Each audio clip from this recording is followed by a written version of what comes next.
고향에 이런 가정이 있었습니다. 남편은 키가 크고 외국적으로 생겼어요. 이국적으로 생겼는데 반면에 아내는 아담하고 참 지혜로운 여인이었어요. 그런데 두 분이 살아가는 삶의 방식이 너무 달랐어요. 너무 어울리지 않는 그런 부부로 보여지게 됐죠. 남편은 성실하지 못하고 술을 즐기고 향락을 좋아해요. 일하는 것을 거의 보지를 못했어요.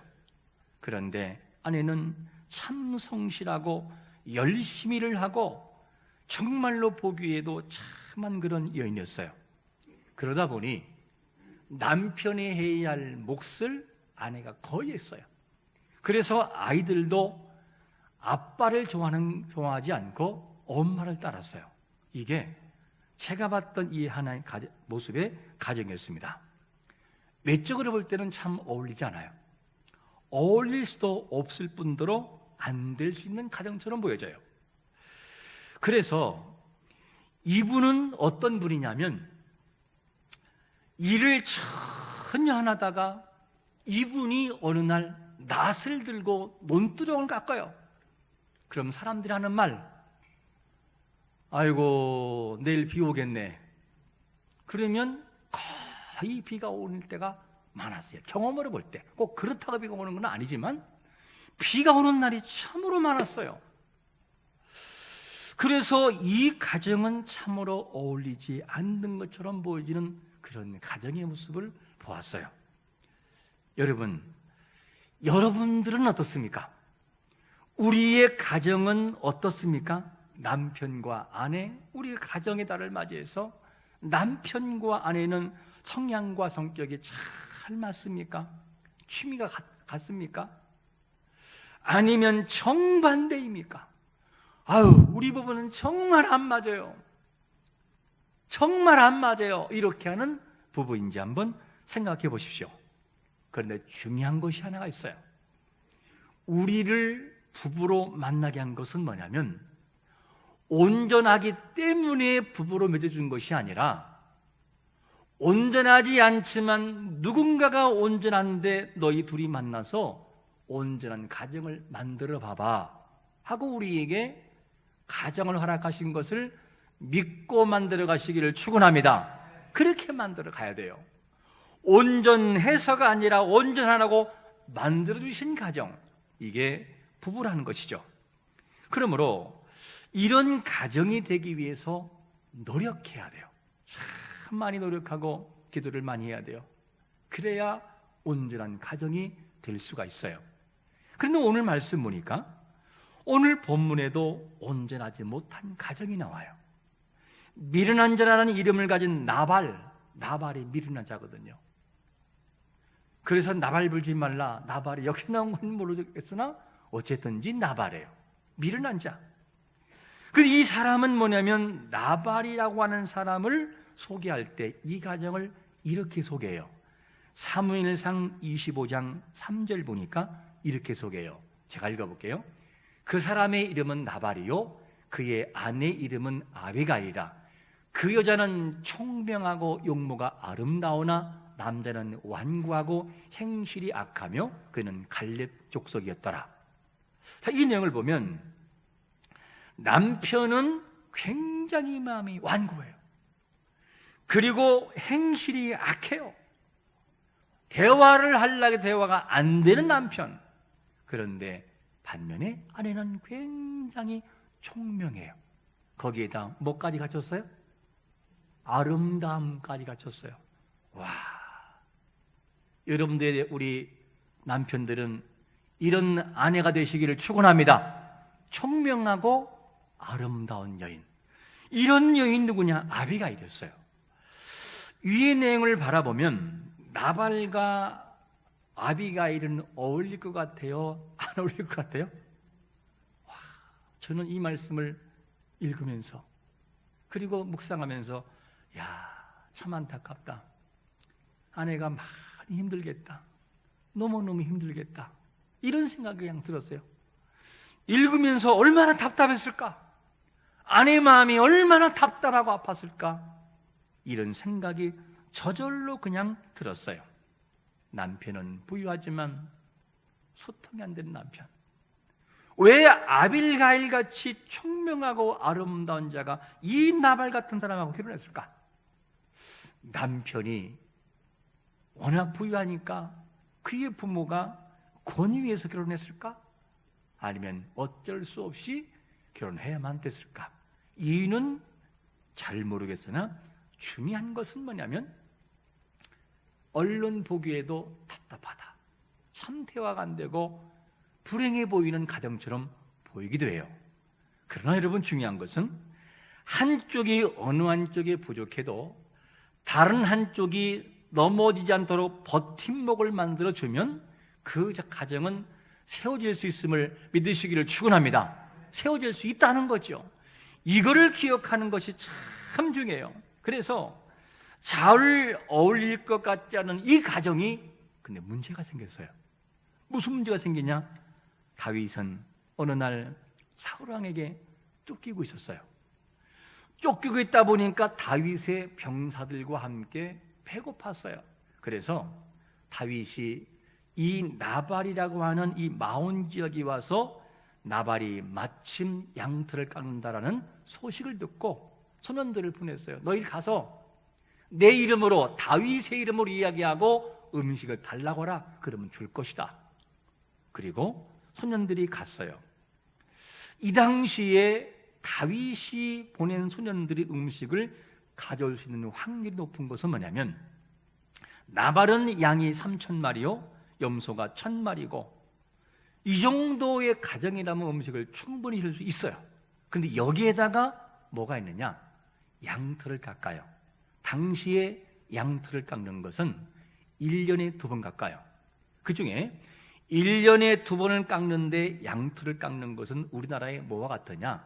곡식을 다 이제 농사 짓고 곡식을 추수하는 날 사람들을 모여서 떡도 하고 같이 먹는 그런 분위기예요. 그러니까 양털을 깎는 것은 음식을 많이 준비해서 이웃과 나누면서 즐겁고 좋은 시간들이에요. 그러니까 이 내용들만 보아도 뭐가 되느냐? 음식은 충분히 받을 수 있다 그 말이죠. 충분히 받을 수 있는데 이 음식을 가져올 수 있만 해요. 그리고 더 중요한 것이 뭐냐? 다윗이 과거에 나발의 목자들이 들에서 양을 칠 때 도와줬어요. 이 정도면 충분히 도와줄 만한데, 그런데 다윗의 소년들이 다윗의 이름으로 도움을 청할 때 나발이 어떻게 한 줄 아십니까? 이런 반응이에요.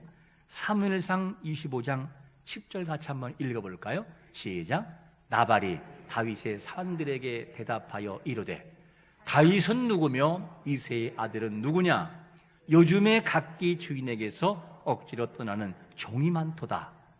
자, 이 내용을 보면 이 말은 다윗을 굉장히 자극했어요. 그러면 다윗은 누구며 이새의 아들은 누구냐? 이 말을 들으면 그냥 다윗이 모르나? 저기 나발이 다윗을 모르나? 이렇게 들릴 수 있는데 모를 리가 없어요. 알아요. 그런데 여기서 다윗은 누구며 이새의 아들은 누구냐 이 말은 다윗과 이새를 완전히 모독한 거예요. 모독한 거예요. 그러니까 또 여기다가 주인에게 억지로 떠나는 종이 많다. 이 말은 무슨 말이냐? 사울과 다윗을 빗대서 한 얘기예요. 다윗이 사울을 피해 도망 나왔으니까 이거를 빗대 가지고 한 말이에요. 그러니까 다윗이 너무너무 화가 나가지고 모독의 표현을 하기 때문에 견딜 수 없었어요. 그 근거가 어디 나오냐면 다윗의 태도를 보면 알아요. 이 소년들이 이 말을 다윗에 표현할 때 다윗이 이런 말을 해요. 13절, 본문 13절에 보니까 이런 말이에요. 다윗이 자기 사람들 이르되 너희는 각기 칼을 차라 하니 각기 칼을 차매 다윗도 자기 칼을 차고 400명가량은 데리고 올라가고 200명은 소유물 곁에 있게 하니라. 아니 여러분, 음식을 안 줬다고 칼을 차고 한 집안을 몰살시키는 그런 사람이 있을까요? 별로 없어요, 그런 사람은. 그런데 오늘 본문 보니까 다윗이 더 이상 참을 수 없는 분노가 있어요. 다윗은 참을성이 참 많아요. 사울이 그렇게 죽이려고 해도 참았던 사람이 다윗이에요. 그런데 이 말은 못 참아요. 야, 칼을 쳐라. 내가 이 집안을 완전히 다 몰살시켜버리겠다. 이 말은 무슨 말이냐? 다윗의 집안을 완전히 모독한 거예요. 누가? 나발이. 이것이 바로 오늘 사건의 내용이에요. 이러한 심각성이 나발에게 있어서 이 심각성을 이 하일이 여주인 아비가일에게 이렇게 말을 해요. 17절에 보니까 이렇게 말합니다. 그런즉 이제 당신은 어떻게 할지를 알아. 생각할지니 이는 다윗이 우리 주인과 주인의 온 집을 해하기로 결정하였음이니이다. 주인은 불량한 사람이라 더불어 말할 수 없나이다 하는지라. 주인님, 당신의 남편 이 주인님은 대화가 안 돼요. 그러니 지혜로운 당신께서 알아서 하십시오 하고 그 기회를 주는 것을 봅니다. 이것이 오늘 본문의 사건의 발단입니다. 이런 위기를 만날 때 우리 같으면 어떻게 이런 문제를 풀어갈 수 있을까? 이야, 누군가가 나서지 않으면 집안은 완전히 망해버리는 거예요. 이런 상황이 됐어요. 이때에 아비가일이 어떤 행동을 취하냐면 첫 번째로 이런 말을 해요. 아비가일이 급히 이런 표현을 써요. 급히 뭔가를 하는 거죠. 뭐 하냐? 18절 보니까 이런 행동을 합니다. 아비가일이 급히 떡 200덩이와 포도주 2가죽 부대와 잡아서 요리한 양 5마리와 볶은 곡 5세아와 그 다음에 건포도 100송이와 무화과 뭉치 200개를 가져다가 나귀들에게 싣고, 정말로 아비가일은 급하게 문제를 처리하지 않으면 안 됐어요. 이 내용을 보면 아비가일이 참 지혜로운 사람이에요. 총명한 사람인데 다윗에게 가장 문제가 뭔지, 그리고 지금 이 위기에서 풀 수 있는 해답이 뭔지를 정확하게 알고 있어요. 아비가일은. 왜 그러냐면 이 아비가일이 준비한 것이 떡으로부터 시작해서 음식을 쭉 준비합니다. 그러면 묻겠습니다. 이 다윗에게 가장 필요했던 것이 뭐였었죠? 음식이었어요. 왜 이 문제가 터진 거였었죠? 음식 때문에 터진 거예요. 음식 때문에. 다윗이 이 나발에게 보냈을 때 음식을 주지 않으므로 음식 때문에 터진 문제였었어요. 그러니까 그 문제를 정확하게 파악하고 아비가일이 지혜롭게 처신하는 것을 봐요. 잠언서 31장 10절과 11절은 이런 말씀을 해요. 누가 찬숙한 여인을 찾아 얻겠느냐? 그의 값은 뭐보다? 진주보다 더하니라. 그런 자의 남편의 마음은 그를 믿나니 산업이 핍절하지 아니하겠으며. 여러분, 지혜로운 여인과 지혜로운 남편들 되시기를 축원합니다. 이런 삶을 살아야 돼요. 현숙한이라는 단어가 무슨 단어죠? 강하고, 원문을 보면 능력 있고 정숙한, 그러니까 강하면서도 부드러움을 같이 갖춘 능력자가 현숙한 여인이에요. 현숙이라는 단어예요. 이렇게 돼서 모든 것을 정확하게 문제를 파악을 해요. 여러분, 요지를 파악하지 못하면 안 돼요.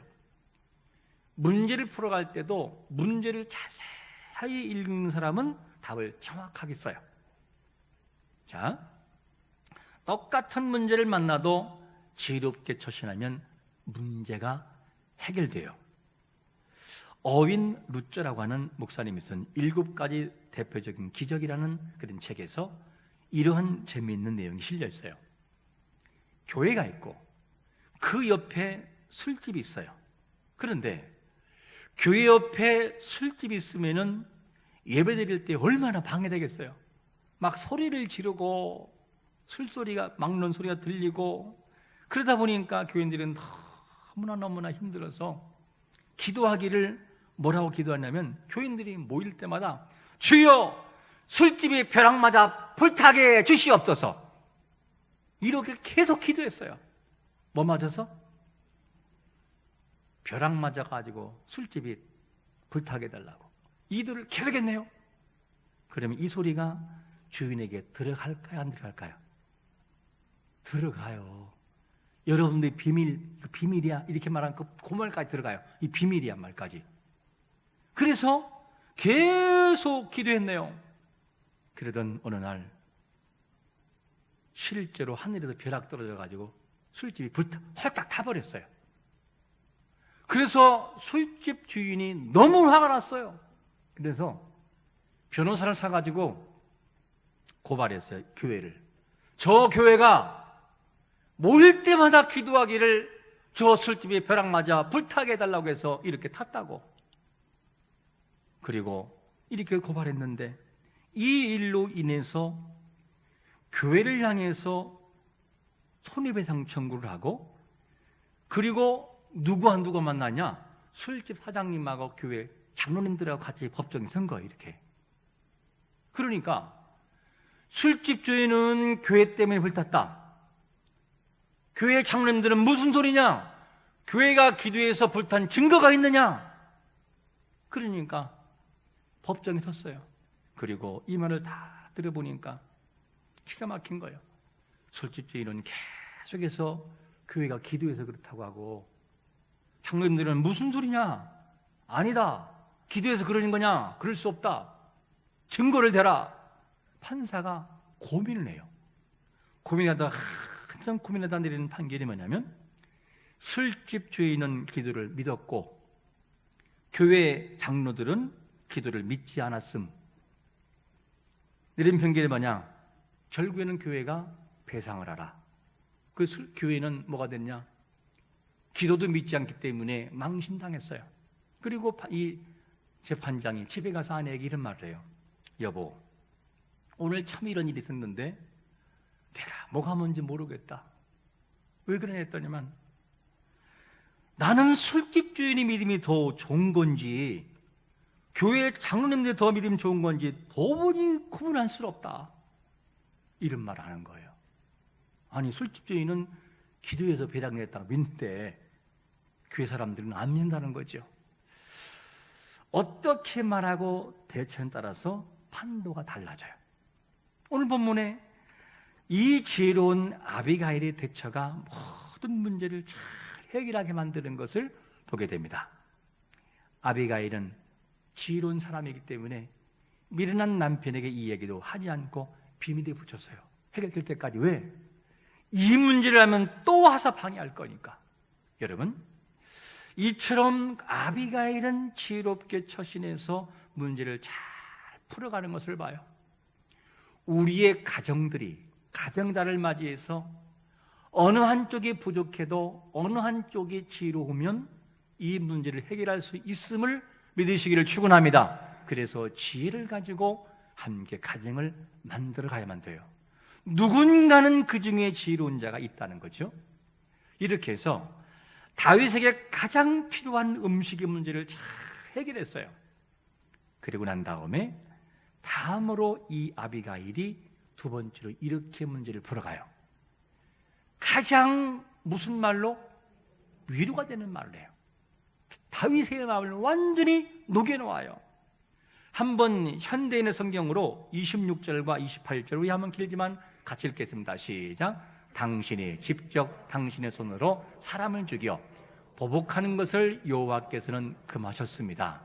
그러므로 내가 당신과 살아계신 여호와의 이름으로 분명히 말하지만 당신의 모든 원수들과 당신을 해하려고 하는 자들은 나발처럼 벌을 받을 것입니다. 그리고 내가 감히 이곳까지 찾아온 것을 용서하십시오.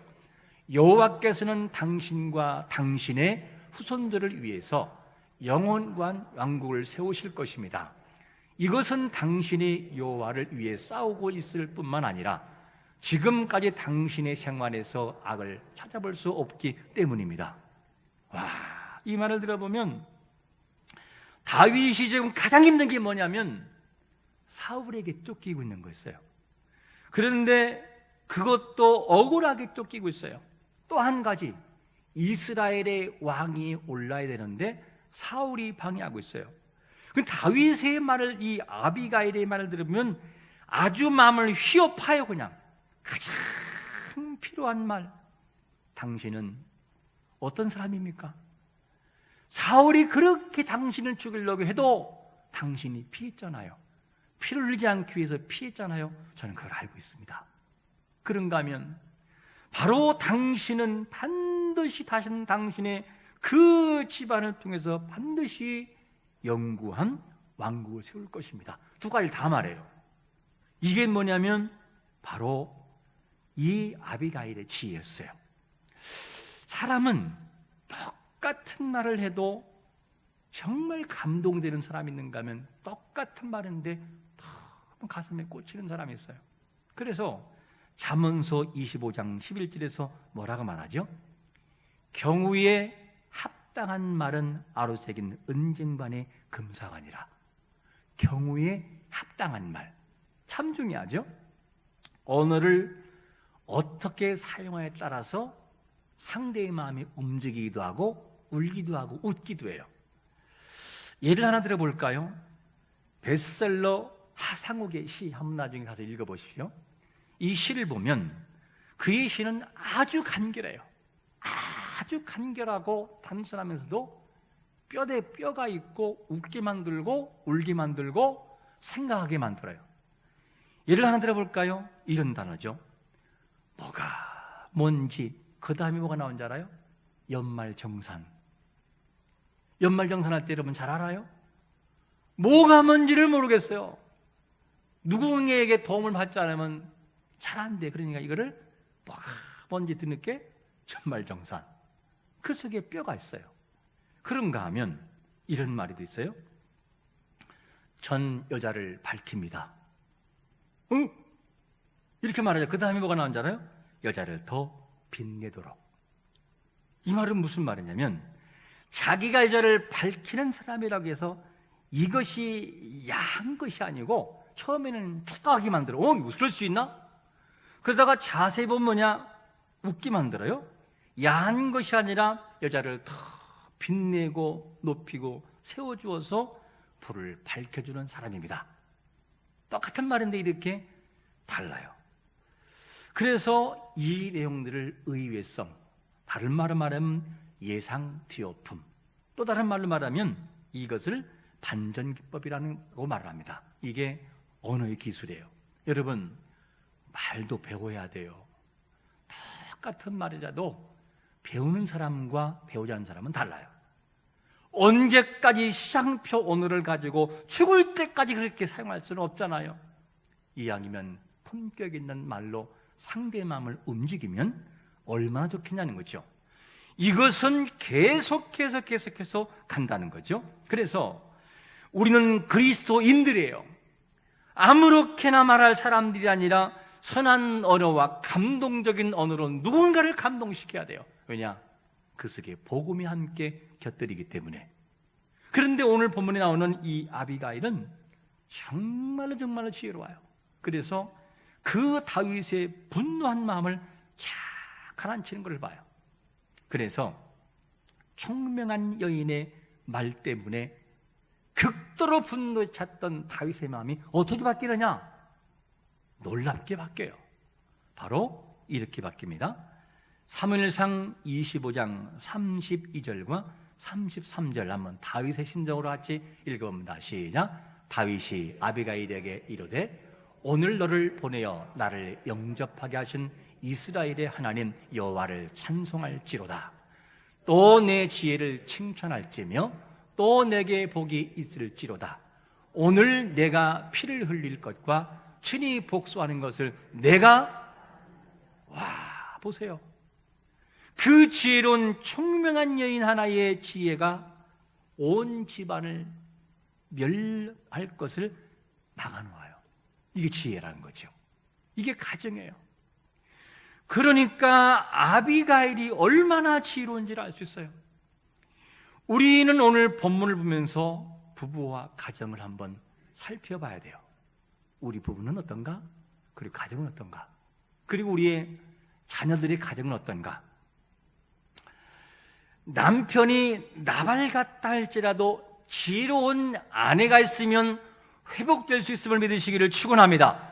중요한 거예요.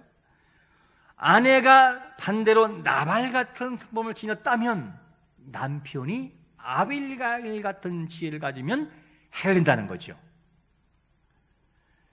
그리고 부모 둘 다 나발 같다면 누가 버팀목이 돼야 돼요? 자녀가 아버님, 어머님, 그러면 신앙으로 잘 보여줘서 버팀목이 되면 부모가 자녀의 모습을 보고 배워요. 이것도 있다는 거죠. 그리고 자녀가 반대로 나발같이 밀어나면 부모가 아빌가일같이 지혜로우면 돼요. 이래서 만드는 가정이 돼야만 되는 거죠. 가정의 날을 맞이하여 부모와 자녀가 가정에 서로 협력하는 버팀목이 되면 얼마나 좋을까? 버팀목이 뭐죠? 넘어지지 않게 기대어주는 부모게요. 이게 참 중요합니다. 제가 이제 쉼터 지하 1층에 보면 뭐가 있냐면 어항을 많이 만들어 놨어요. 그래서 제가 신기한 장면이 있어서 갑자기 촬영하고 싶었어요. 핸드폰으로 촬영해서 이걸 한번 혹시 협력이라고 하는 부분에 쓰면 좋겠다. 한번 사진 한 장 볼까? 영상 한번 볼까? 영상. 그냥 들으세요. 보면서 저 영상을 보니까 한참 보고 있는데 우렁 한 마리가, 저기는 지금 3마리지만 우렁 한 마리가 오는 거예요. 막 오는데 제가 동그란 먹이라는 딱 놓으니까 그 냄새를 맡고 막 키우더니만 물고기들이 먹고 있는 그 먹이를 이걸로 덮어요. 덮고 계속 이렇게 갈아서 먹더라고요. 한참 먹고 있는데 갑자기 위에서 그 냄새를 맡고 우렁이 점프를 하더라고. 위에서 내려왔죠. 그 한 마리가 내려와가지고 다른 물고기가 못 오게 완전히 커버해가지고 음식을, 이 먹이를 가린 다음에 계속 먹더라고요. 그러니까 사실은 저 물고기는 이 우렁이 살을 파먹어요. 우렁이 약자고 이 물고기가 갑이에요. 갑, 공격자예요. 그런데 협력을 하니까 저 먹이를 뺏기지 않고 먹더라고요. 와, 너무 신기했어요. 그리고 난 다음에 이렇게 바뀌더라고요. 나중에는 보세요. 사진 한 장. 우렁 모인 거 보이죠? 저렇게 많이 모여가지고 물고기들이 오지를 못해요. 와, 협력이 얼마나 중요한지.